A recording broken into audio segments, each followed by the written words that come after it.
هغه پاکستاني سندرغاړی چې به کابل ته د کنسرت لپاره راتلي او دلته به ورسره ځینو مشهورو څېرو لکه وکیلانو، والیانو او داسې نورو د څومره امریکایي ډالرو په بدل کې دا غلط کار کاوه.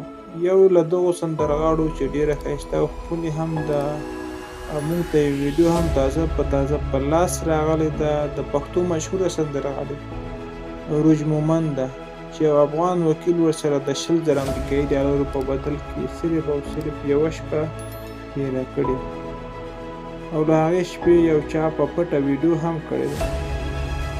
ویډیو کې داسې ښکاري چې افغان وکیل په ځای د دې چې سندرغاړی روج مومند خپل کور ته بوځي، هغه د یو ملګري دفتر ته په یو تور موټر کې ښیښې هم توري او د مرمۍ ضد هم دا پکې راولي.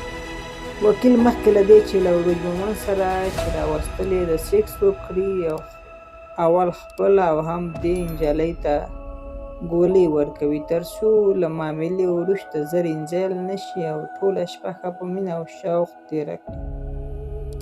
له هغې وروسته وکیل مشهوره سندرغاړې ته اول 20,000 امریکایي ډالر ورکوي. د پیسو له ورکولو سره سم روج مومند خپل پرتوګ باسي او وکیل ته په یو میز وضع کوي، خو وکیل چې لا هم ګرم نه دی رااخلي او یو بلې کوټې ته چې صرف د غلطو کارونو لپاره جوړه شوې هلته یې وړي او له هغې وروسته ټوله شپه همالته تېروي او همدغه غلط کارونه ورسره کوي. سهار یې بیا په همدې موټر کې د خپل کنسرت ځای ته سره له 20,000 امریکایي ډالرو او ورسره له یوې ښکلې تحفې بېرته اصلي ځای ته چې له کوم ځایه بیولې ده همالته راولي. نو دوستانو دا زه دروغ نه وایم، دا یوه حقیقتي ویډیو ده.